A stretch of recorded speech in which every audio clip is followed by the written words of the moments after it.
Well, hello everyone once again. This is now the fourth day of the Feast of Tabernacles. We're almost to that center point of the feast, and it's just flying by once again. Today's message is entitled Focusing on Futility.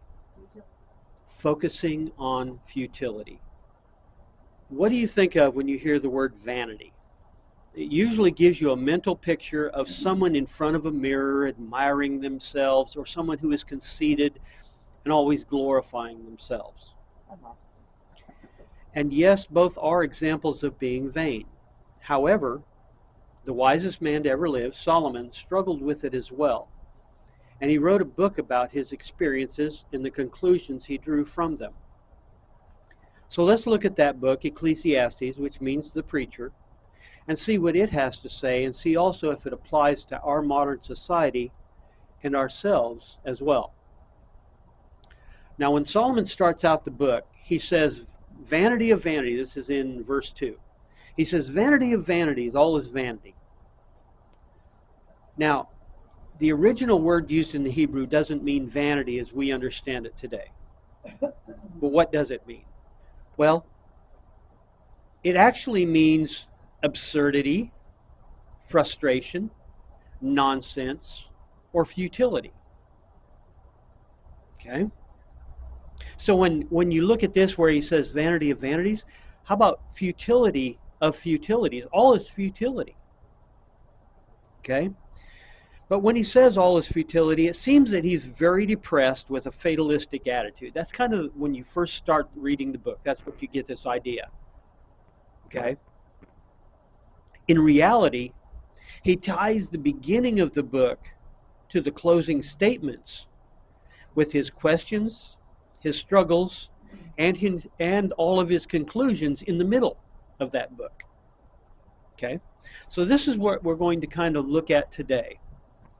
And we're asking the question, what is our life like?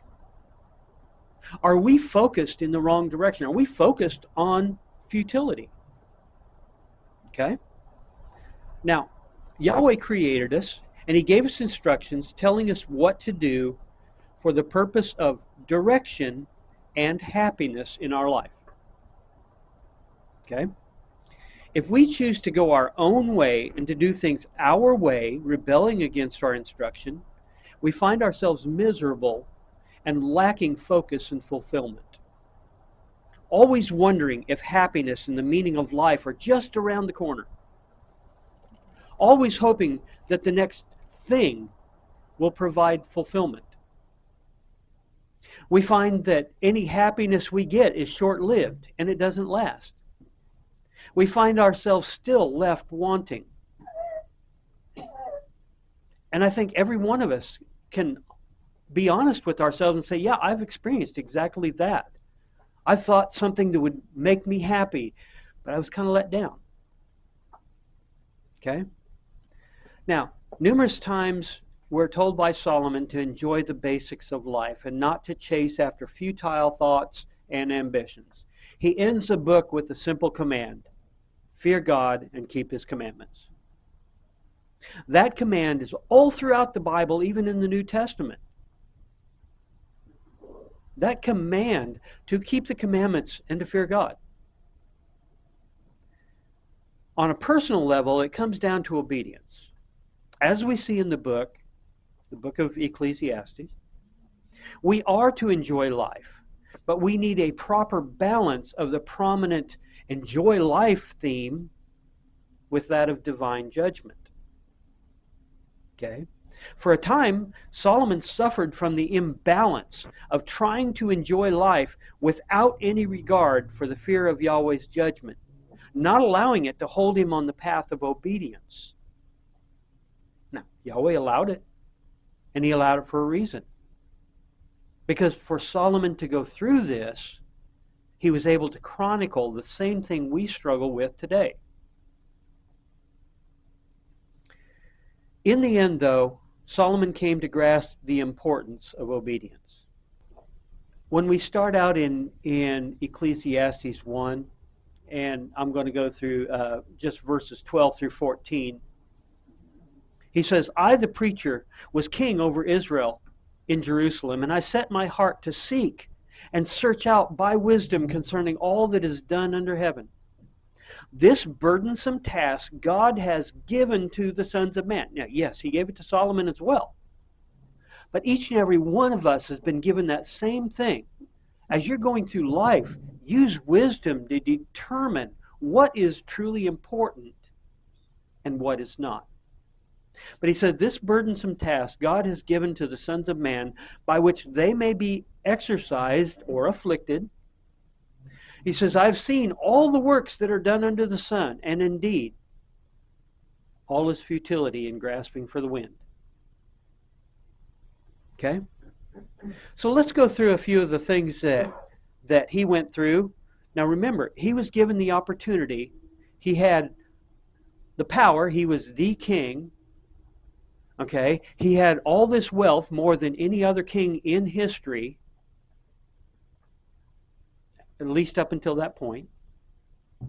He had influence. He had wisdom. He had all this stuff going for him. He was the perfect person in the perfect time for him to go through these things. So let's see what we can learn from what Solomon went through. We're going to, verses 3 through 11, chapter 1. What profit has a man from all his labor in which he toils under the sun?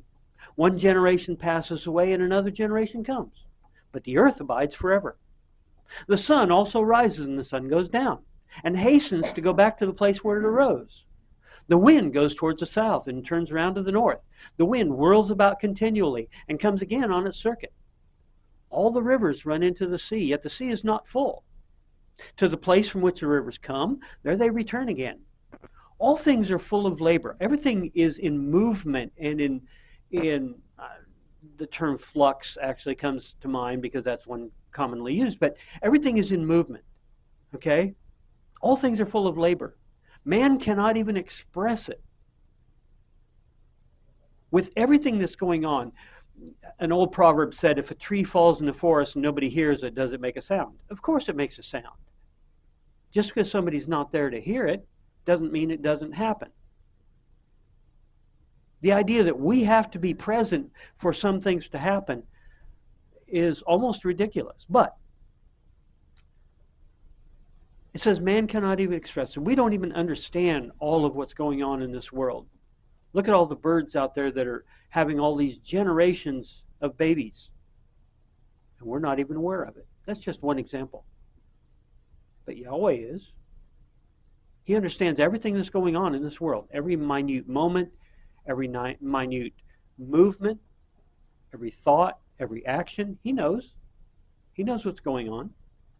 It says the eye is not satisfied with seeing, nor the ear filled with hearing. That which has been is what will be. That which is done is what will be done. And there is nothing new under the sun.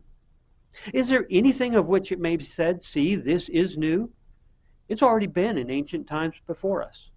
There is no remembrance of former things, nor will there be any remembrance of things that are to come by those who will come after. How many people go through life, and we all know people that we've quoted, whether it be a statement they made or whatever, something that was documented. How much do we remember Solomon? We don't. We never met him. To us, he is only by the fact that he wrote a book, only by the fact that it was canonized, only by the reason that we can learn from him, is Solomon even mentioned. Where's our life any different? What are we going to do that we're going to be remembered by future generations? And even if you do something that is so awesome or spectacular or horrendous, how many generations is it going to be before they say, oh, yeah. I don't know if you're aware of it, but over in Germany, they teach that the Holocaust never happened. That's not that long ago. So what are we going to do that's going to make us be remembered? There is something, yes. There is something. But that has to do with the resurrection through Yeshua. Anything that we have done is going to be a glory to Him and to the Father. If our life is focused on God, we will be, it mentions the saints, the chosen, the elect. Going into the kingdom, that will be remembered. When Christ says, let me introduce you to my Son, and introduces you to the Father and to His angels. Remember where He says, I will declare your name to my Father and to the angels. But it's only through Christ that this can happen.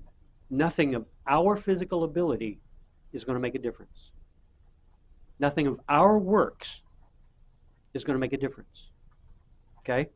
Where are the hanging gardens of Solomon that were or the hanging gardens that Solomon had built that were so fantastic, and they were one of the 7 wonders of the world? Where are they now? Who built the pyramids? Where are they now? All these spectacular things, they're not even remembered. Okay, so let's go on. Everything comes and goes. Everything lives and dies, changes, and yet stays the same. And if we were to go over to chapter 3, verses 1 through 8, it says, and yet there is a time for everything, and everything in its appointed time. Time to die, time to live. Time to gather stones, time to scatter them. Time to destroy, time to build.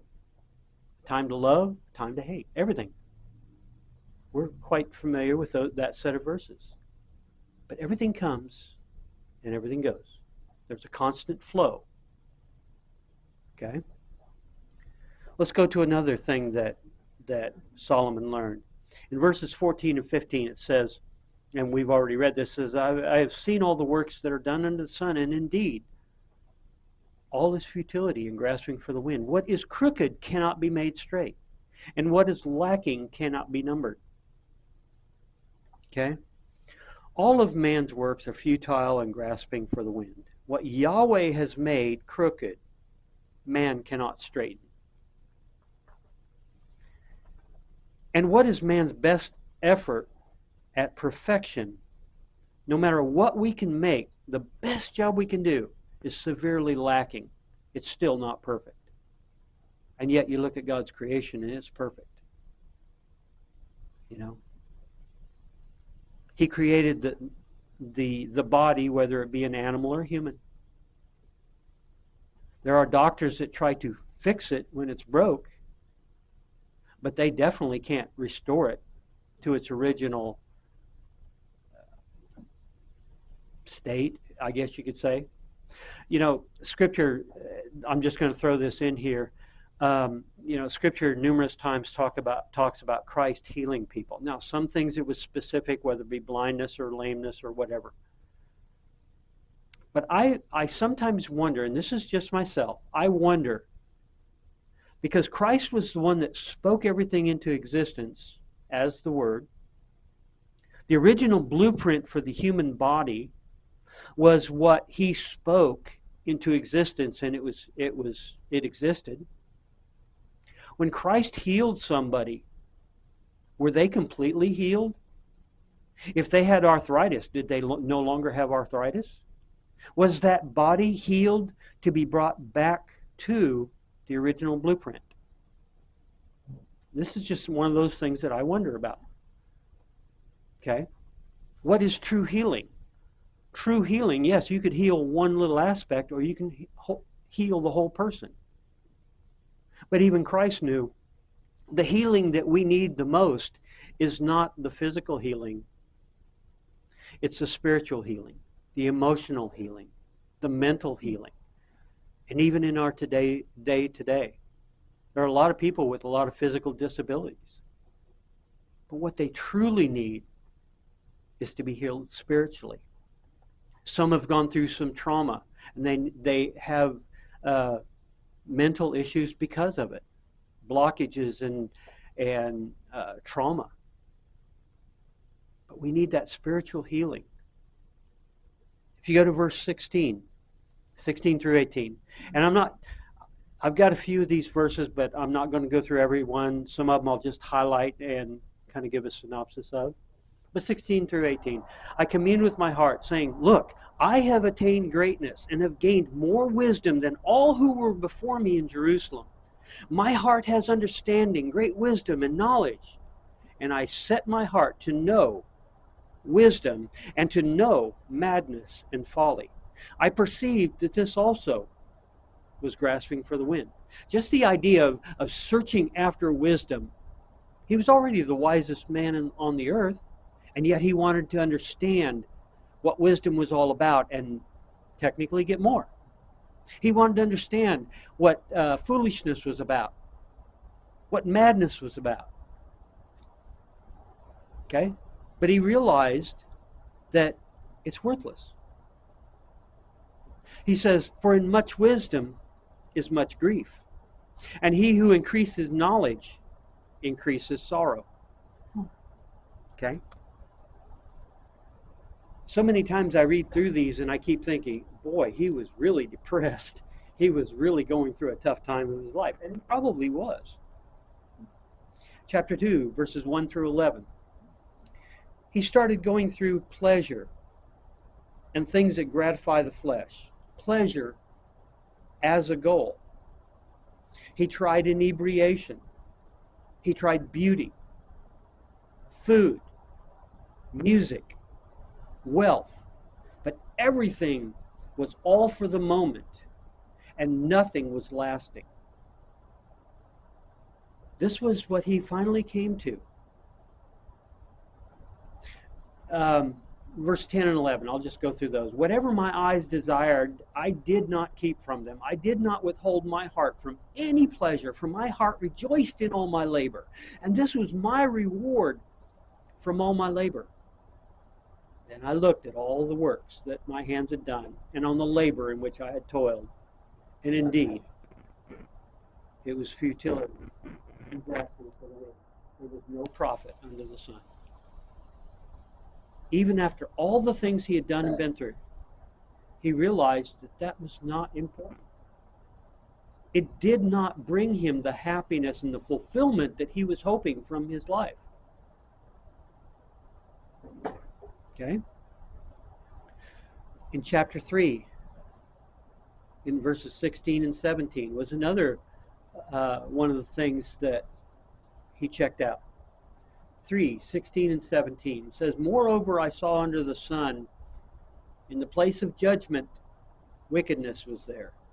And in the place of righteousness, sin was there.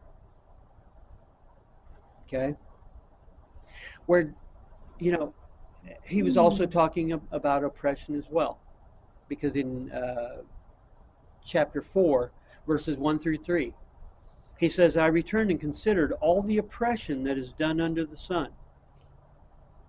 And look, the tears of the oppressed, but they have no comforter. On the side of their oppressors, there is power. But they have no comforter. Therefore I praise the dead who are already dead, more than the living who are still alive. Yet better than both is he who has never existed, who has not seen the evil work that is done under the sun. The only ones that were blessed were the ones that had never experienced it. Because where justice was supposed to be, wickedness was there also. Where righteousness was, sin was also present. In the seats of power, oppression ruled. Where's that any different than today? We're going through the same thing. But the question is, how do we look at it? Where is our focus on? Are we a part of the problem or a part of the solution? Are we going to make a difference in somebody's life? Or are we just going to huddle up and take it?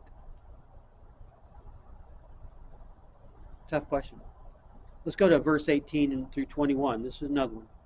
What chapter are we in? This is at chapter 3. Ecclesiastes 3, 18 through 21. It says, I said in my heart, concerning the condition of the sons of men, God tests them that they may see that they themselves are like animals. For what happens to the sons of men, also happens to animals. One thing befalls them. As one dies, so dies the other. Surely they all have one breath. Man has no advantage over animals. And it's interesting, it says they all have one breath.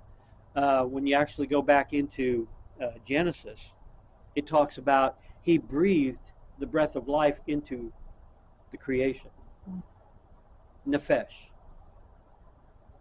And when man dies, what goes back to the Father? The breath of life. Okay? But one thing befalls them. As one dies, so dies the other. Surely they all have one breath. Man has no advantage over animals, for all is futility. All go to one place. All are from the dust, and all return to dust. Who knows the spirit of the sons of men which goes upward, and the spirit of the animal which goes down into the earth?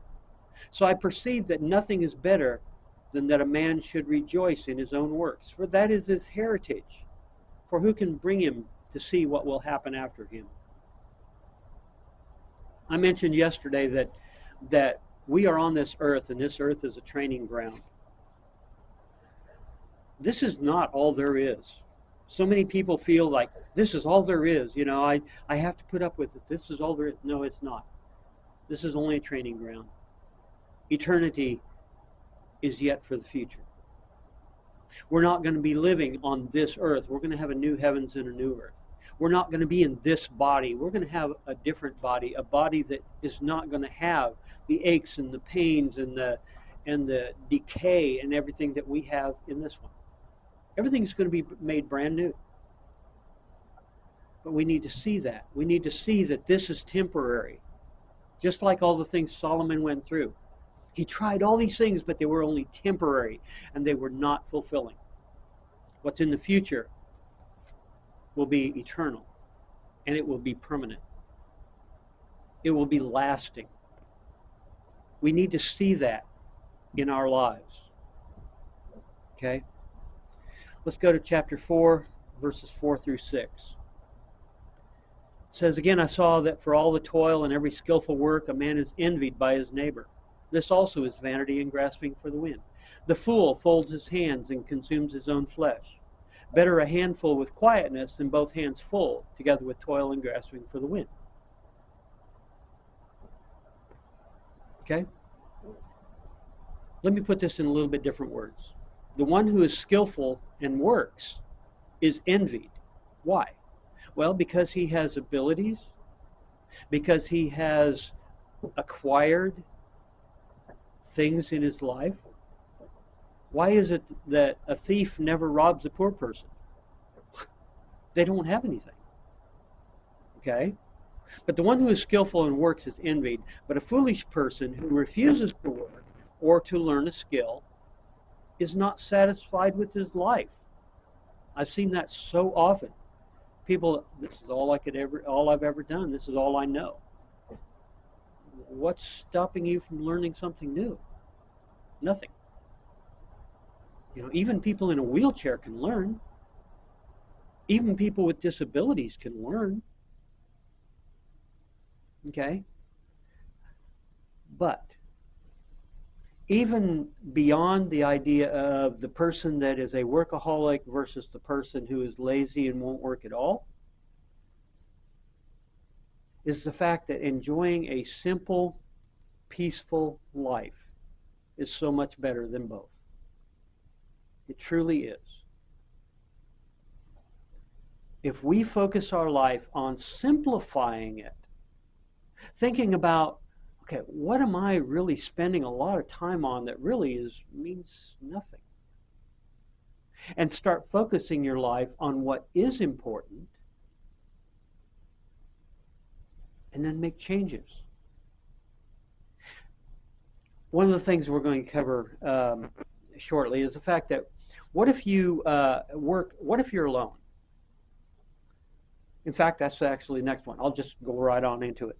This is chapter 4, verses 7 through 8. It says, I returned and I saw vanity under the sun. There is one alone without companion. He has neither son nor brother. Yet there is no end to all his labors, nor is his eye satisfied with riches. But he never asks, for whom do I toil and deprive myself of good? This also is vanity and a grave misfortune. Even if we're alone, who are we working for? You know? Are you working to provide for yourself, or only working to have something to do? When will you ever have enough? When will you enjoy the fruits of your labor?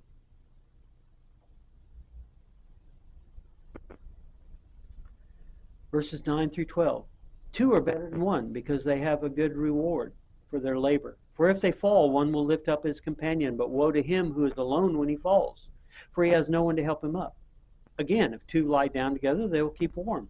But how can one be warm alone?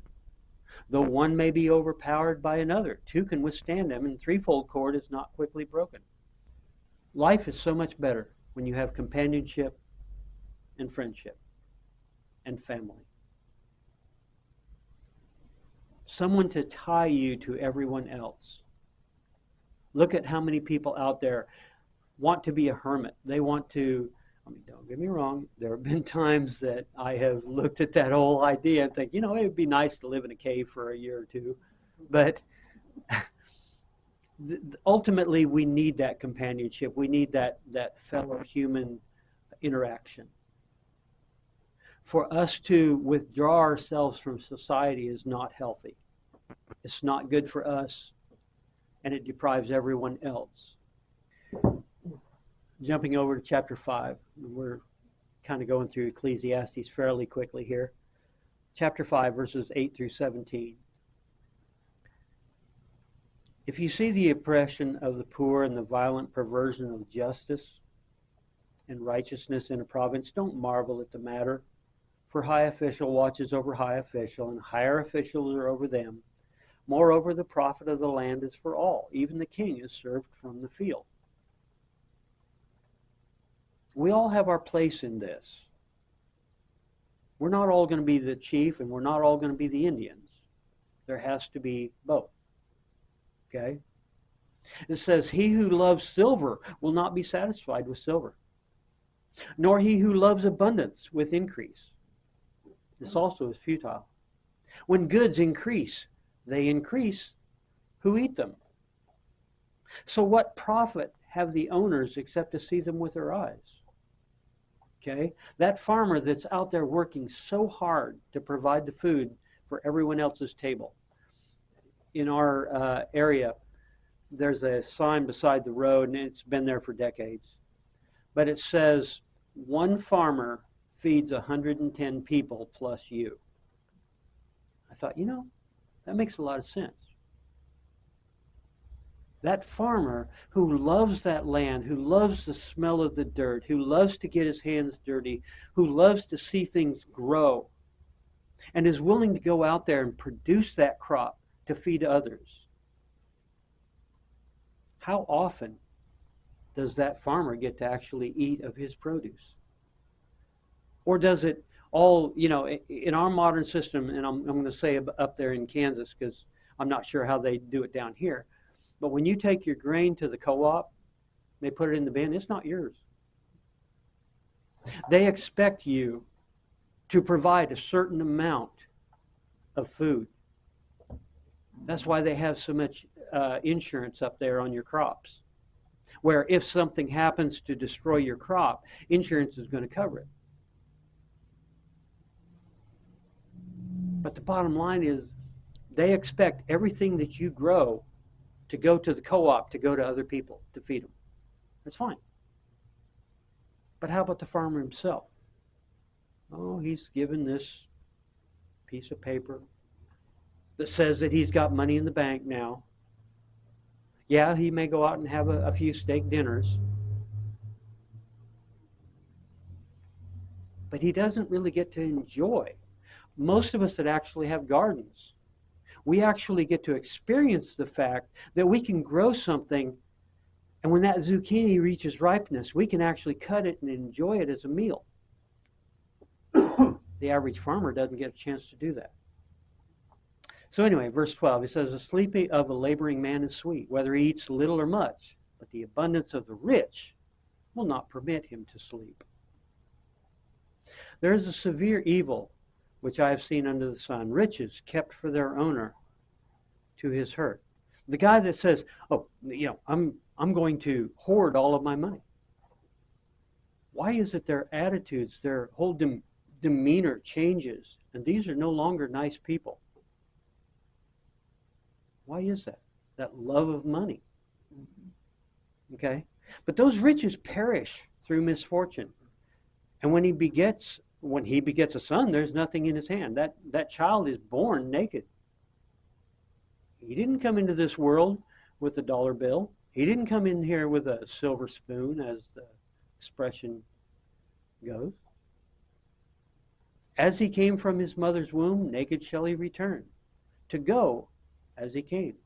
And he shall take nothing from his labor which he may carry away in his hand. So if your whole life, if you weren't born with it and you're not going to take it with you when you die, what are you doing with it in the time that you're still able to hold on to it?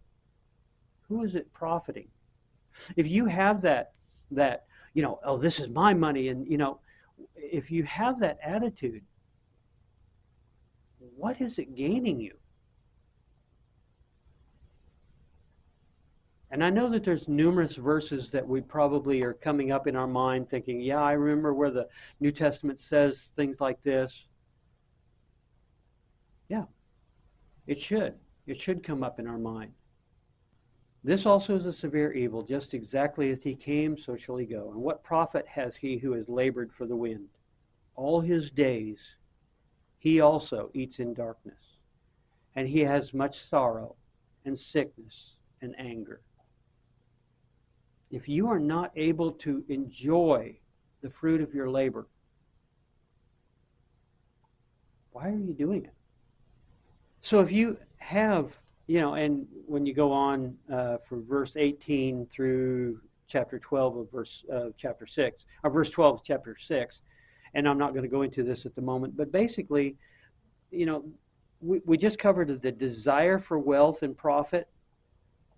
But no matter what you get, enough is never enough. You're always looking for more profit, more gain. For what reason? And then when we go on 18 and through into chapter 6, it talks about obtaining wealth and possessions, but not being able to enjoy it. Then why are you doing it? If you don't enjoy what you're doing, why are you doing it? So let's ask a question. We've covered, these are some of the main verses we just covered where he talks about this is futile, this is vanity, this is grasping for the wind. I want to look at a little bit different view of this book. Okay, we're going to go back and we're going to ask the question, what is not futile? What in life should we be focused on? Okay. Some of these I'm not going to read every verse, but I'm going to reiterate them. That way, if you want to write them down and look them up later, that'd be fine. First thing, let's go to chapter 2. Go back to chapter 2, verses 24 through 26. Nothing is better for a man than that he should eat and drink, and that his soul shall enjoy good in his labor. It doesn't say you're not supposed to work. Some of us, myself included, my ADHD, and I'm using that term, won't allow me to sit still. I've got to always be doing something, and that's fine. When I was a kid, I was a very precocious child. I mean, I was always in trouble because I was always into something. I couldn't stop. I couldn't sit still. As I'm an adult, I have learned how to channel that into being constructive, one way or the other. If I'm forcing myself to sit down and relax, I usually sit down with a book or something where I can actually force my body to relax, but my mind is constantly working. When I'm out working, I'm going to pretty much give it 100% all the time until I get too tired and have to sit down and relax. But even when I sleep, I find myself that the ADHD doesn't stop. Okay?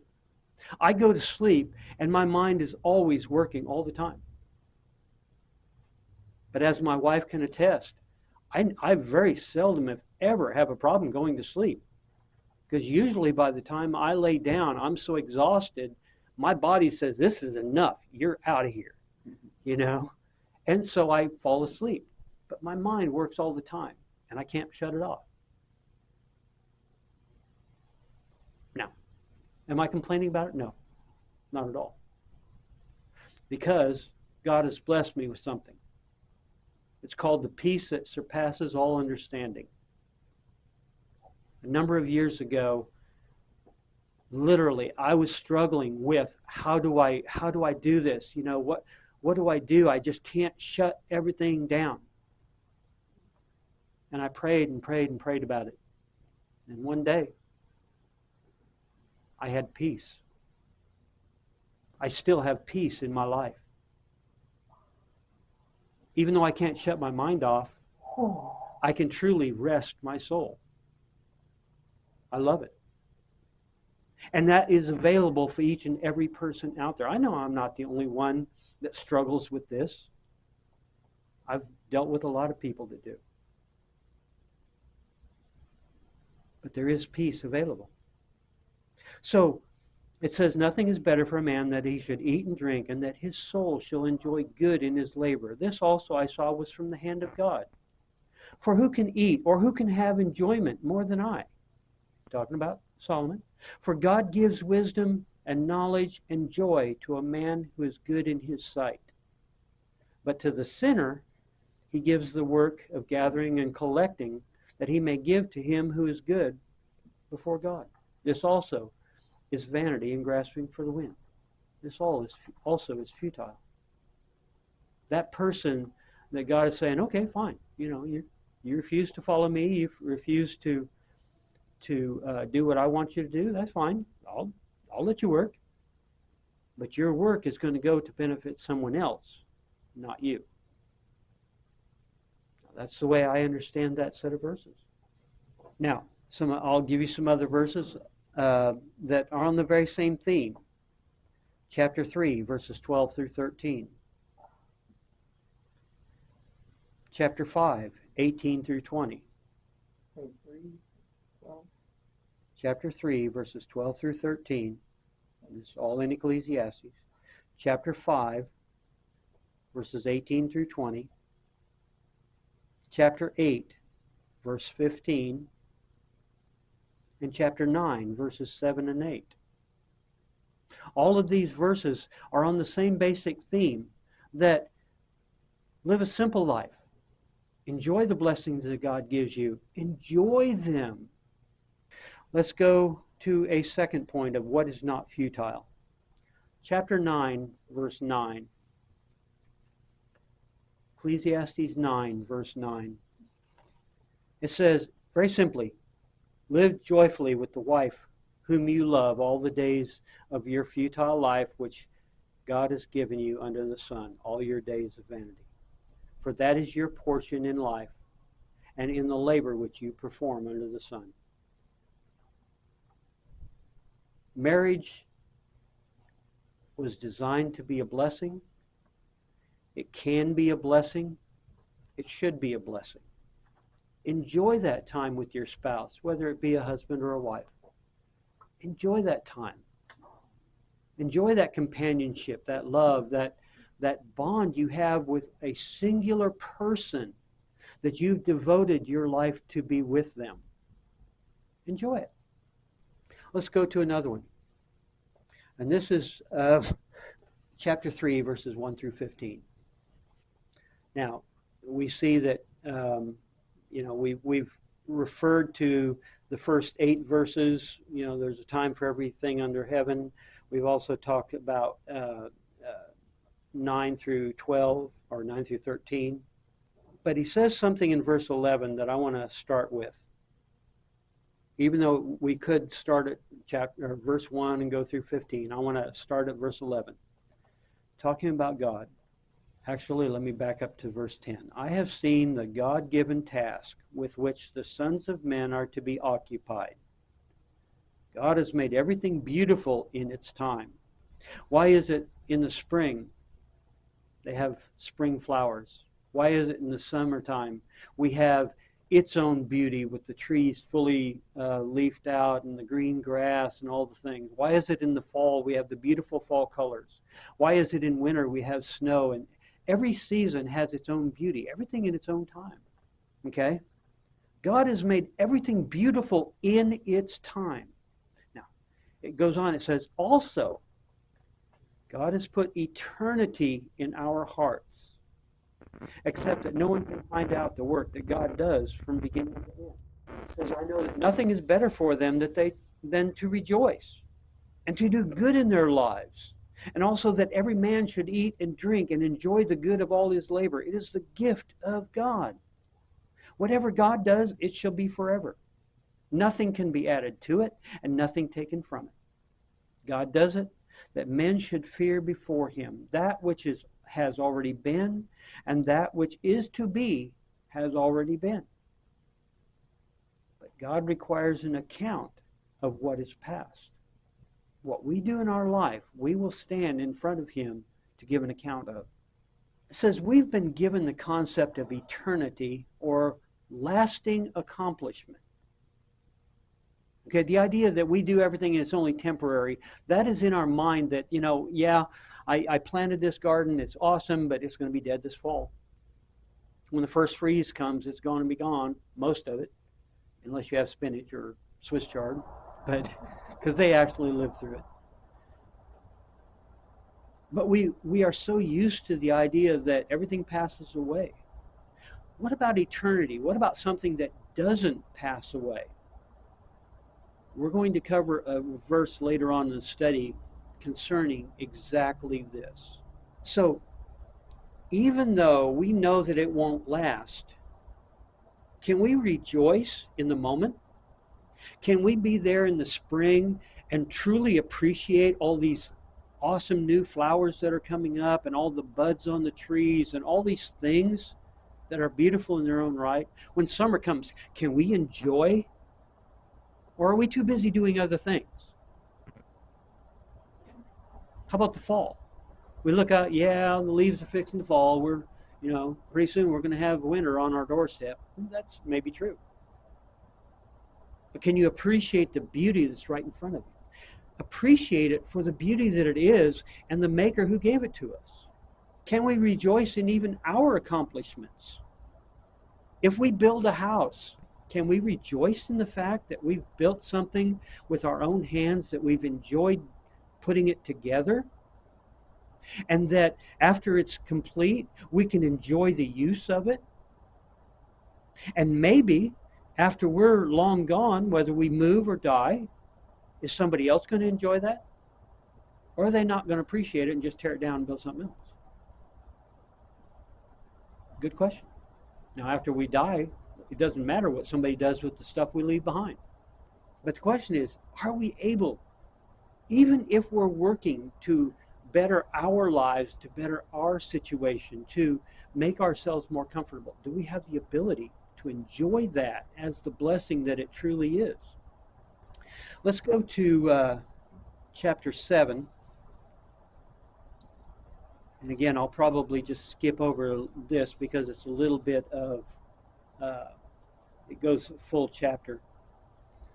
But in chapter 7:1 through 8:1, Ecclesiastes 7:1 through Ecclesiastes 8:1, he talks about, the day of death is better than the day of one's birth. Better to go to the house of mourning than to the house of feasting, for that is the end of all men.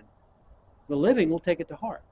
Sorrow is better than laughter, for by a sad countenance the heart is made better. The heart of the wise is in the house of mourning, but the heart of fools is in the house of mirth. The end of a thing is better than its beginning. So we've reached a part of the book where he starts almost like the book of Proverbs, and he starts giving you a lot of little snippets of wisdom to consider. But when we start thinking again in an overall sense that everything is temporary, everything in this life, in this existence, on this planet right now is temporary. We weren't born with it. We're not going to take it with it. We have that concept of eternity in our hearts, but it's not accomplished yet. It's not um, in fruition yet. It's been promised to us, but we don't have it yet. Also, write down chapter 9, verses 13 through 18, because that also applies to this. But remember at the beginning, he said that he set his mind, Solomon set his mind to understand wisdom, to understand folly, to understand mirth. You know, he wanted to experience the temporary pleasures. But in this section, he compares what he found out. He compares wisdom to foolishness. And he comes to the conclusion. He says, wisdom is superior to foolishness. If it's only temporary, I would rather be wise than foolish. It's what he came to the conclusion of. And yet, how many people, their life is focused on partying? Their focus is on the temporary pleasures. That's all they're concerned. But wisdom is superior. Let's go to another one. Chapter 9, verses 11 and 12. Chapter 9, 11, 12. He says, I returned and I saw under the sun that the race is not to the swift, nor the battle to the strong, nor bread to the wise, nor riches to men of understanding, nor favor to men of skill. But time and chance happen to them all. For man also does not know his time. Like a fish taken in a cruel net. This fish is swimming along and all of a sudden he's in a net and his life is basically over with. Or like birds caught in a snare. So the sons of men are snared in an evil time when it falls suddenly upon them. We have no idea. There's not a single one of us this is promised tomorrow morning. What are we going to do with today? We're not even promised an hour from now. What are we going to do at this moment? Where's our focus going to be? What are we going to do with what we've been given? Life does not favor us because of our prowess or because of our intelligence. Many of us think, well, you know, I need to be eating healthy. I need to be, you know, trying to take natural herbs and things to heal situations. And I'm all for that. I'm 100% for that because that's what God gave us. He gave us the plants. He gave us knowledge to be able to heal our body, to nourish and strengthen ourselves.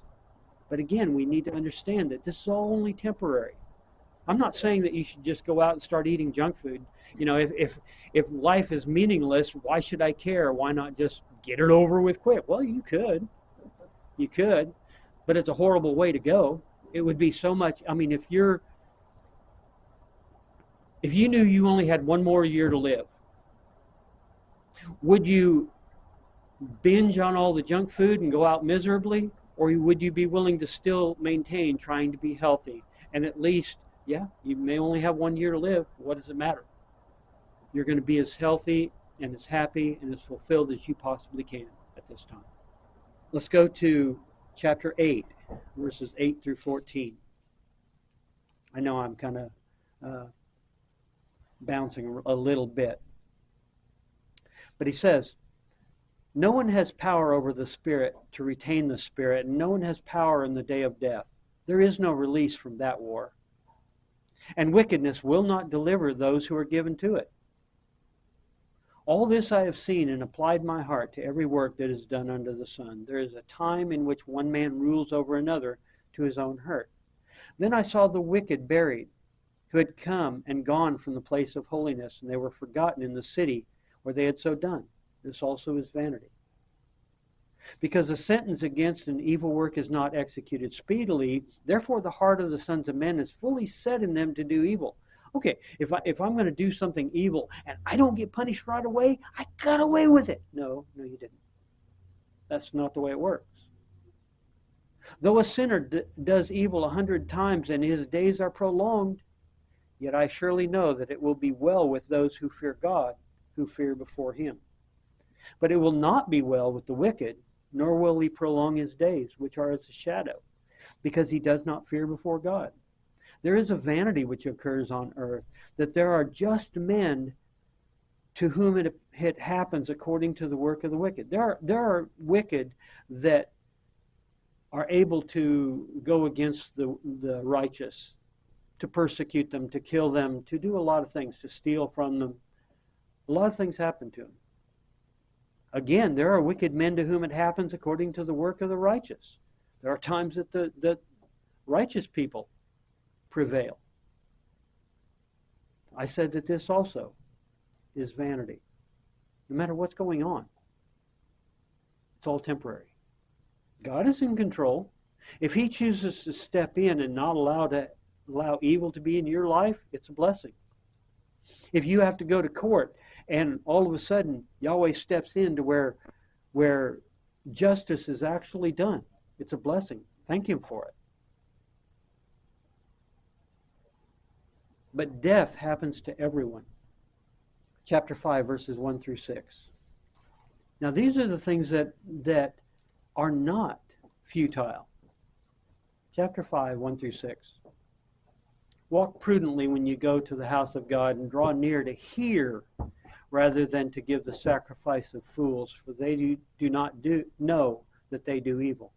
Do not be rash with your mouth, and do not let your heart utter anything hastily before God. For God is in heaven, and you are on earth. Therefore let your words be few. For a dream comes through much activity, and a fool's voice is known by his many words. When you make a vow to God, do not delay to pay it, for he has no pleasure in fools. Pay what you have vowed. Better not to vow than to vow and not pay. How does the New Testament say? Let your yes be yes and your no be no. Do not let your mouth cause your flesh to sin, nor say before the messenger of God that it was an error. Oh, I made a mistake. Why should God be angry at your excuse and destroy the work of your hands? For in the multitude of dreams and many words, there is also vanity. But fear God. So we're told to fear God and keep our vows. Chapter 11, verse 9. And we're going to go 11:9 and all the way through 12:8. It says, Rejoice, O young man, in your youth, and let your heart cheer you in the days of your youth. Walk in the ways of your heart and in the sight of your eyes. But know that for all these God will bring you into judgment. Therefore remove sorrow from your heart, and put away evil from your flesh. For childhood and youth are vanity. And the idea of standing in front of a mirror, oh, I'm vain, I'm all about myself. Yeah, what happens when that six-pack turns into a beer belly? What happens when all of that is sagging and it's no longer beautiful?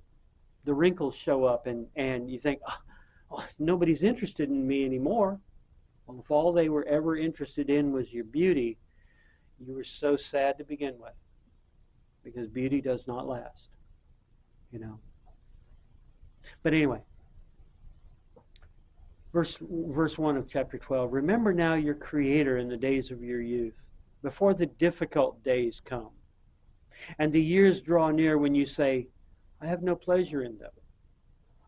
While the sun and the light, the moon and the stars are not darkened, and the clouds do not return after the rain.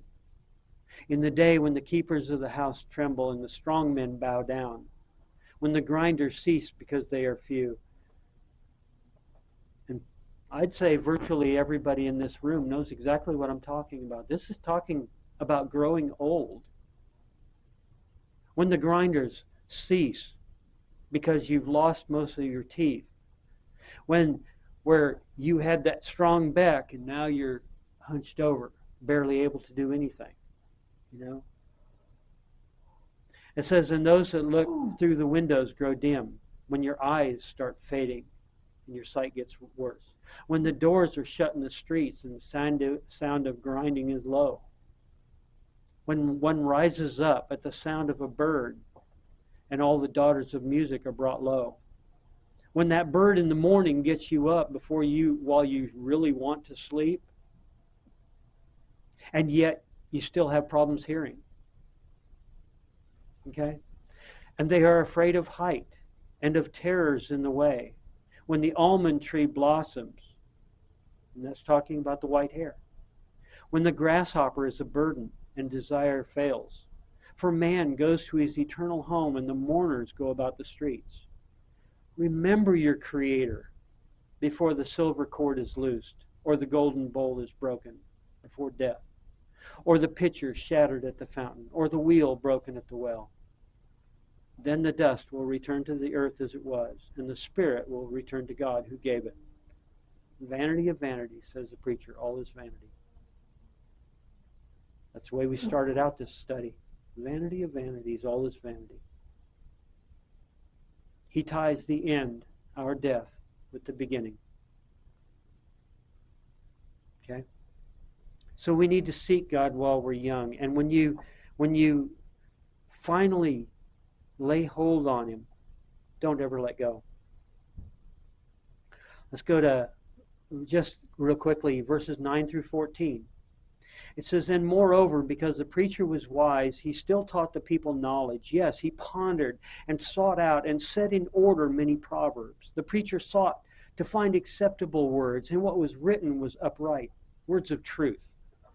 The words of the wise are like goads to prod you to get you to do something. And the words of scholars are like well-driven nails, fastening everything securely, given by one shepherd. And further, my son, be admonished by these. Of making many books there is no end, and much study is wearisome to the flesh. But let us hear the conclusion of the whole matter. Fear God and keep His commandments, for this is man's all. For God will bring every work into judgment, including every secret thing, whether good or evil. Let's turn to Romans chapter 8. I said at the beginning that we were going to go elsewhere. Romans chapter 8, verses 18 through 25. Romans 8, 18 through 25. It says, for I consider that the sufferings of this present time are not worthy to be compared with the glory which shall be revealed in us. For the earnest expectation of the creation eagerly waits for the revealing of the sons of God. For the creation was subjected to futility, not willingly, but because of Him, God, who subjected it in hope. Because the creation itself also will be delivered from the bondage of corruption into the glorious liberty of the children of God. You know, it's interesting when it says that death and the grave will be the last two enemies that will be destroyed. That's going to be applicable for animals as well. Are animals going to die? The creation itself will be delivered from the bondage of corruption. This physical existence, into the glorious liberty of the children of God. For we know that the whole creation groans and labors with birth pangs together until now. Not only that, but we also who have the first fruits of the Spirit, even we ourselves groan within ourselves, eagerly waiting for the adoption, the redemption of our body. For we were saved in this hope. But hope that is seen is not hope. For why does one still hope for what he sees? But if we hope for what we do not see, we eagerly wait for it with patience, with perseverance. Okay? The time is coming soon when all this futility that we have lived our entire lives around is going to be gone. that concept of eternity in our hearts, lasting accomplishment, is going to be fulfilled. Now, the word vanity used in here throughout the book of Ecclesiastes expresses the futile attempt to be satisfied apart from Yahweh. That is what Solomon, for a while, tried doing. Anything his heart desired, he was giving it. Was he asking Yahweh, well, what would you like me to do next? No. He wanted to experience everything, and Yahweh allowed him to. Okay? But again, vanity expresses the futile attempt to be satisfied apart from Yahweh. All earthly goals and ambitions, when pursued as ends in themselves, produce only emptiness. Has our life been a series of events that, as we look back on it, was just grasping for the wind? I can think back, and I can think of a lot of things that I've done that were worthless, futile. Now, we are told to enjoy life, but also consider that for everything we do, we will stand in judgment for. Are we trying to enjoy life without regard for or having fear of Yahweh's judgment? Is that the way we've been living our lives, doing what we want to do, whether Yahweh approves of it or not? So the question comes up, where's your focus? Is it currently an example of futility?